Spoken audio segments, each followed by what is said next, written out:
More than a year into a weak economic recovery, the unemployment rate continues to hover near 10%.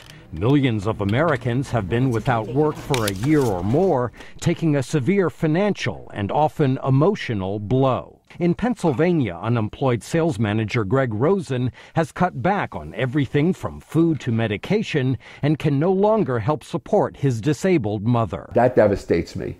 Many idled workers are frustrated. I've been out looking for work almost every day, and I'm just not really getting anywhere. President Barack Obama has consistently pressed Congress to extend federal benefits for the unemployed. We've got a responsibility to help them make ends meet and support their families, even as they are looking for another job.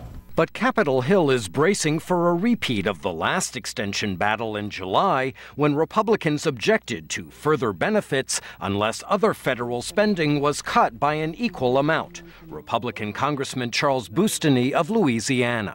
The bill before us today is the 9th extension of unemployment benefits since mid-2008. And with the exception of just one bill last November, every one of those extensions was not paid for.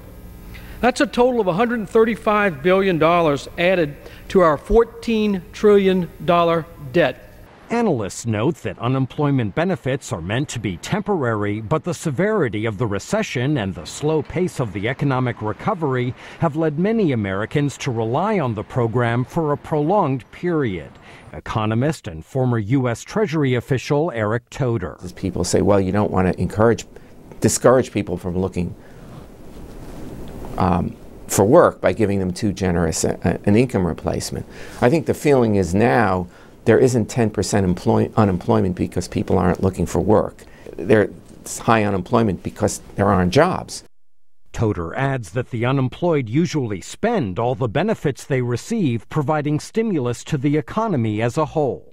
Extending unemployment benefits is but one of many items Democrats hope to achieve in a brief end-of-year congressional session. Passage is considered likely in the House of Representatives, but questionable in the Senate, where Republicans can use procedural motions to block legislation. Some jobless workers have mounted protests in the past to press for an extension of benefits and say they stand ready to do so again, even at a cost to their pride. I'm not used to this, I don't want to be begging people. Most economists expect the unemployment rate to remain above 9% for months to come. Michael Bowman, VOA News, the Capitol.